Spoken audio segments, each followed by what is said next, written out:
Maxon just announced a big AI partnership in that, oh by the way, Cinema 4D for iPad is coming. After Effects Beta puts 3D in focus, and LottieFiles now supports importing After Effects files straight into the browser. It's Motion Mondays, and Gorillaz is back, baby!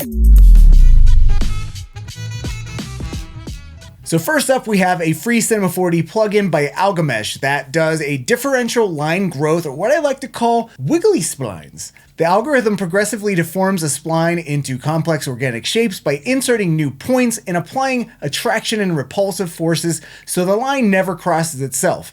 The results just keep growing endlessly without ever repeating. It's built on Cinema 4D's newer scene nodes, which is a good sign that developers are finally digging into those and building cool stuff with it. It also works with the text spline object too, and completely free on AlgoMesh Gumroad, so go get it. Next up, Jlitch is a new plugin on AEScripts and AE plugins for After Effects and Premiere Pro that lets you create those glitchy, digitally decayed compression error effects. You know when your graphics cards has that little moment and your screen goes fully abstract expressionism? Yeah, that's basically what this does, but on purpose. It turns compression errors and accumulated feedback into everything from subtle digital decay to full-on data moshing and pixel sorting. It's made by Pixel Sorter Studio. It's the same folks behind Pixel Sorter 3, Motion Mosh, and Pixel Galactic, so they know their way around a glitch effect or two. It's currently on sale for about $20 down from $30, and it's got a free trial available. Quick school motion news dump. We just crossed 3,700 students on our platform and hit over 20,000 total critiques,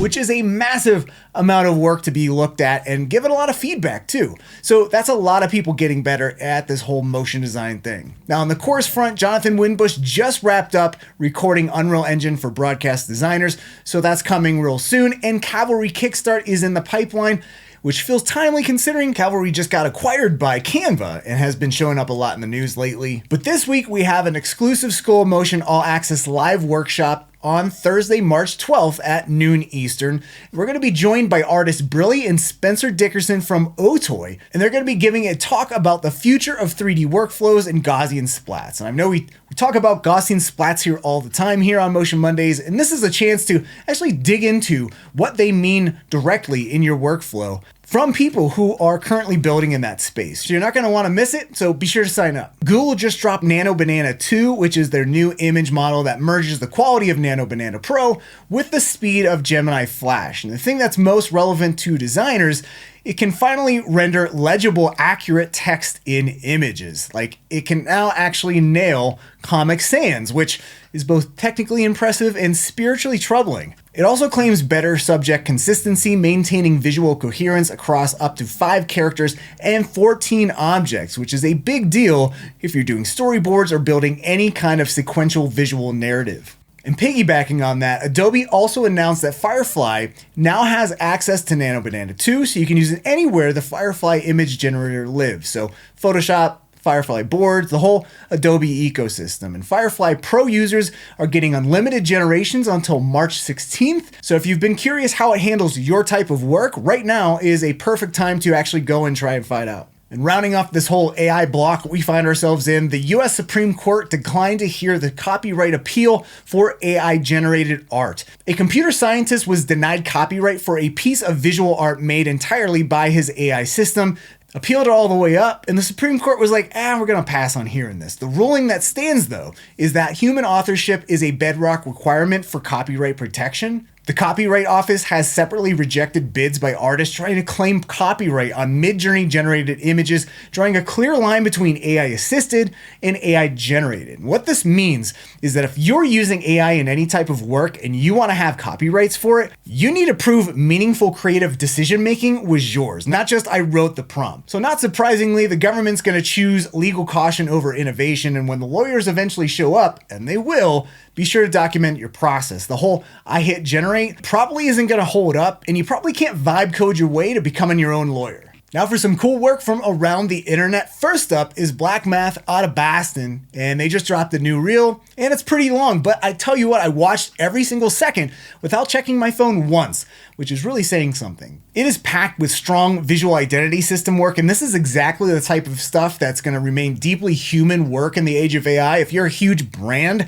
you're not handing over your new logo and campaign direction to a chatbot. You need taste, you need people who can drive a creative direction from start to finish, and Black Math has that in spades. Next up is a new reel from Animade out of London, and I'm a massive fan of their character-driven work, and I really love the work they just did for LEGO, super fun and expressive. And one of the things I believe is that characters and mascots with genuine personality are going to be how brands are going to stand out when everything else just looks AI generated and all starts looking the same. And then there's the Gorillaz music video from Studio The Line. It is 8 minutes of 1960s era cell animation. We're talking like Jungle Book looking stuff. They processed their digital pencil work to mimic photocopy degradation, and they scanned real paintings at high resolution to finish details digitally, all to capture that tactile quality that only real materials give you. And they're framing it that in the age of AI, this is kind of like a love letter to craftsmanship. And I've mentioned this before, but this pendulum, it's swinging from AI and it is swinging back to handcrafted work, and stuff like this is just more proof of this happening. So if you want to see all the works, links will be in the description below. After Effects has been on a serious 3D run lately. The 3D model import, we got displacement maps, substance, material support, and last week added yet another one. Real in-engine depth of field in the advanced 3D renderer. Jonathan Winbush did a really nice walkthrough of the whole setup if you want to see it in action, and it renders faster than you would expect given how good it looks. So you get 4 animatable controls: focus distance, aperture, focus area width, and near-far blur. It also handles overlapping transparency correctly, so a sharp subject seen through a blurry foreground element actually works. Also, sticking with After Effects, I wanted to share this quick tip from Nikki from the Adobe Substance team. So when you're working with any layer, especially 3D layers, if you hit Control Alt and double click on the anchor point button, or if you just hit Control Alt and Home, you can center your anchor point on any layer or your pivot point on a 3D layer.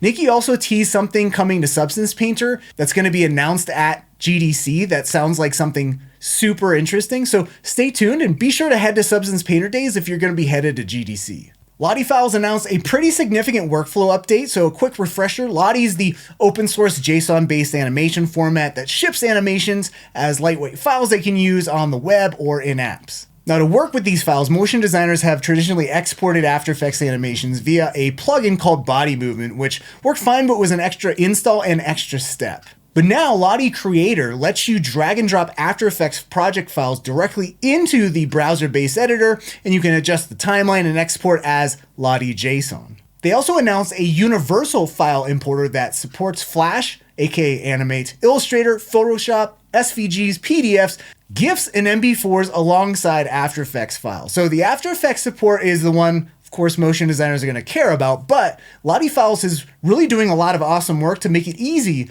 to work with it, no matter what app you're making content with. Now on to our student of the week, Giuliana Cascardo out of Detroit, who just completed Premiere for motion designers. Now, Giuliana works on the creative team at Ford, and Ford actually gave them the opportunity to take our School of Motion courses, which is a nice win for everybody involved. Editing is a genuinely underrated skill for motion designers, and Giuliana's story is a good example why. They came up doing animation and motion graphics, but over time, video editing started to blend in, and Premiere for motion designers was that bridge, learning to collaborate with editors or just jump in and cut it themselves. They also gave a shout out to TA Jen Van Horn, so go Jen, and our teaching assistants really making a difference for our students. And congrats to Giuliana. Be sure to check out more of their work on their website. Link will be in the description. There is a new AI assistant for Unreal Engine worth watching called Nwiro. At least I think that's how it's called. An alpha stage plugin that generates procedural 3D environments right inside the editor. So you stay in Unreal, describe what you want, and it connects to a cloud AI service to pull assets and start building your scene without you switching context. Right now, it focuses on biome-style exterior environments through Unreal's PCG system with more types on the roadmap. For motion designers doing any type of world building or virtual production work, the time spent manually dressing scenes is pretty real. So this tool seems like it can massively speed up that process. It is Windows only, but there are 3 free credits on sign up and you can grab it on Fab. Maxon dropped some massive news on Friday. They've partnered with Tencent Cloud to integrate their HY3D AI engine directly into Cinema 4D. And it works like this. So you type a prompt or you drop in an image reference and the AI generates a base 3D model with seemingly decent topology and UVs already mapped. And from there, you can take it into ZBrush to clean it up, bring it back into Cinema 4D, render with Redshift. Now, before everyone kind of freaks out, they did mention that your data isn't going to be used to train the AI model and that the core C4D subscription price is not going to go up. AI features may have their own pricing down the road because cloud compute isn't free, but nothing's been announced yet. The feature is launching first on Cinema 4D for iPad in late 2026, with desktop following after. Yeah, Cinema 4D for iPad is apparently a thing now. Maxon totally gave us that little nugget buried in this news. I am pumped for that to see what that is. The UI looks slick, but I think this partnership makes a lot of sense. I mean, we have Adobe, they've been developing Firefly for years. Blender, I see, has already tons of AI add-ons that people talk about and use all the time. You have Gaussian splatting. There's all these ways AI is being integrated into the tools that artists use.